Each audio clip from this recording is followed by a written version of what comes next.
Hello, students, and welcome to your almost last week of Lifespan Growth and Development online. This is week 15. It will take us from May 2nd through May 8th. And so this is our final chapter. Chapter 15 will take us to the end of life through late adulthood and specifically focus on the psychosocial development. So, of course, Erikson's final stage of his theory is addressed in this chapter, and really this idea of reflection and how did I live my life and was it full? And, we'll really emphasize the way that people approach their final years of life. So it's not the best way to end.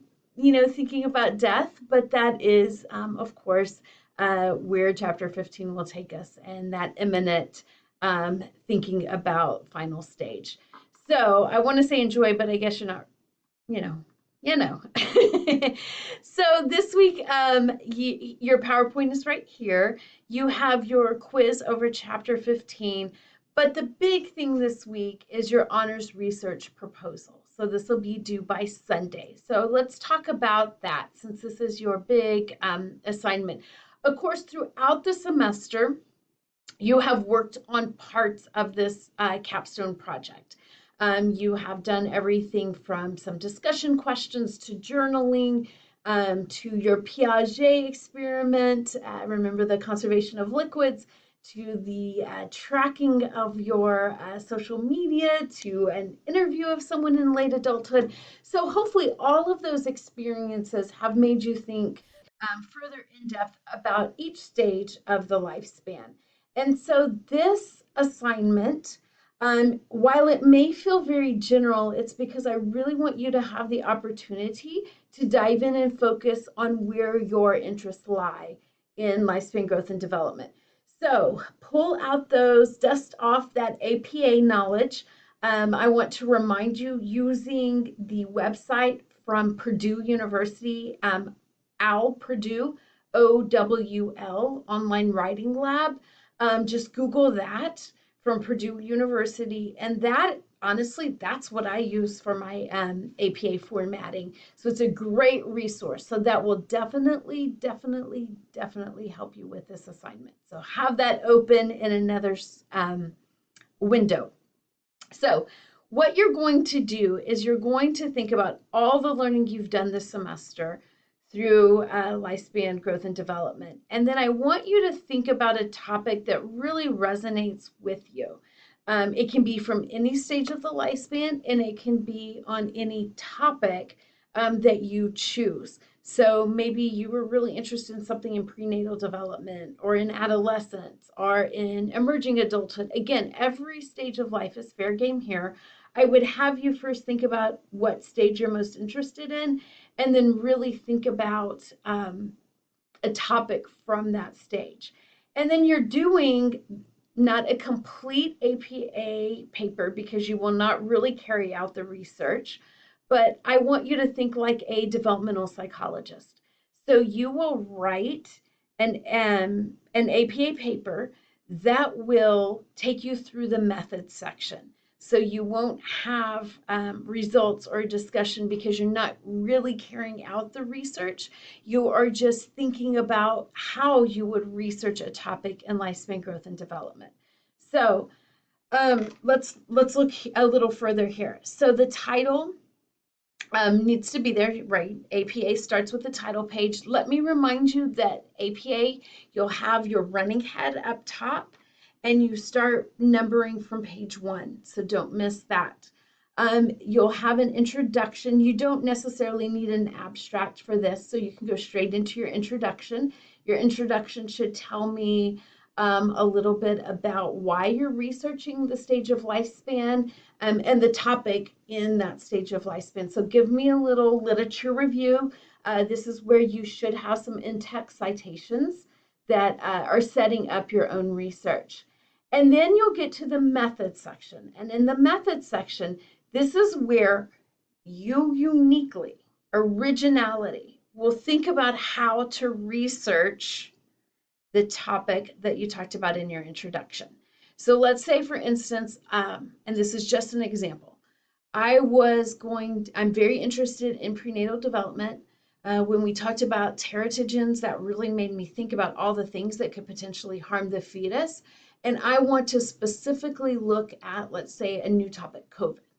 So if a mother had COVID while she was pregnant, what type of long-term effects could that possibly have on the fetus? Maybe it has none, and maybe that's what my research will show, but what are the potential? So again, that's fairly new. COVID is within the last couple of years. We don't have longitudinal data yet. So maybe that's your unique idea. Now, nobody can use that since I just gave that as an example. And I just thought about it here on the fly, but that would be a good project to do. I'm sure it's already in the works. So I would go through in my methods and be very, very specific. So here you're going to have to think outside the box. This is the grading part of this is I'm really looking at your creativity and your originality and your thoroughness. So in the method section, I'm looking for how many participants would you have? Are you only looking at obviously, since we're talking about pregnancy, are you only looking at females in the United States or in San Antonio, or that were hospitalized with COVID versus those that didn't need hospitalization? So the age of the mother, right? I could go on and on and on. So give me be as specific as you possibly can, every detail about how you would run your project. How long would I follow these babies born whose mother had COVID while they were pregnant with them? What kinds of things would I be looking for? Cognitive delays, physical delays, overall health. Again, this is where you want to just be very, very specific. I should be able to read your methods section and then take that and really do the research in 5 years down the road. And I wouldn't have to call you and ask you, what did you mean by this? Because it would be so detailed. And then that would be the 3 sections that you have. So the title page, the introduction, the method, and then at the end, of course, you'll have your references in APA format. Don't forget to alphabetize. When you write an APA, you put your references in alphabetical order. And I would most likely assume that most of your in-text referencing, remember, anytime you do an in-text reference, that needs to be on your reference page, that those are going to be in your introduction. You might find that you need to do a little citing in the methods, but the bulk of it would be in your introduction. Again, think of the introduction as a literature review. For my example, I would give some history on teratogens and what research has shown about the potential harms and effects of different teratogens. Maybe I would dive into some other things like German measles, for instance. In the 50s and 60s, that was more prevalent. And so we saw the long-term effect of those, of that teratogen on people born with to mothers who had German measles while they were pregnant with them. So I could use that as justification in my introduction for why I think it's important to study COVID. So again, you're all going to have a different take on this because you may be studying social media use in adolescence and setting your research up around that topic. So I'm just giving you an example so you have more of a clear idea of what I'm asking for here. So it's really hard for me to give you a word count that I'm looking for. I'm just always so hesitant to do that because I don't want to limit you or set an expectation here that's unrealistic. And since you're doing a different topic, the length might vary. But of course, your title page is only one page. Running head, page number, and then the APA details. And I'm not going to tell you these because I want you to look them up. Use that Al Purdue website. You'll see a perfect example of a APA title page. Your introduction, I'm guessing somewhere from a page double space to maybe 2 pages. It doesn't, you want to build up a case for why you're researching what you're researching. But it doesn't need to be, 5 or 10 pages long. It can be, and maybe yours calls for it, but I would think on average, I'm looking for about 1 to 2 pages there. And same for the method. Again, you cannot give me too many details on the method section. So I should know exactly how you would research your topic. And then the references, of course, is usually 1 to 2 pages. I don't think that you would need 2 pages. I think that you may, probably I'm looking for 3 to 5 references for this paper. So I hope that helps give you a basic idea of what I'm asking for here. I'm going to scroll down so that you can see the grading rubric, where your points are coming from, what I'm grading on. I'm looking for creativity. I'm looking for originality, and that's going to be in your methods section. I'm looking for your understanding of researching. So you're going to have to go into psych articles that's always usually what I recommend, of where you start your research, so that you build a case of why it's important to research your topic, and that would be in your introduction.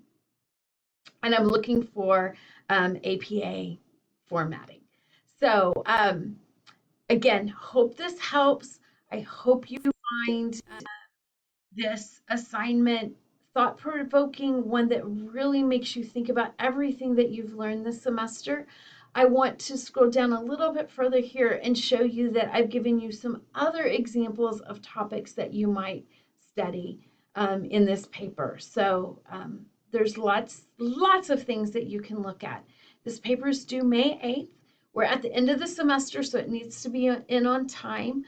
And I think I know you're ready for this. I know you're gonna do a great job. You've done some excellent work all semester for me. So I am running out of time on my free app that I use to record these videos. I am also going to be looking for an example of a paper that was written for this assignment and put that in the module, so you have that to go off of as well. So reach out if you have any questions. Have a great week. Looking just really quickly ahead to next week, which all you'll have next week is your final exam. It will be, I'm making you dizzy. I'm scrolling so fast. My timer's going. It will have you due on Wednesday, May 11th. It's 100 multiple choice questions. The easiest way to prepare and study for the final exam is to study the past quizzes that you've taken. So you've taken a quiz for every chapter. If you'll review those, that sets you up nicely for the final exam. So final exam, May 11th. If you have any questions, let me know. Have a great week, everybody.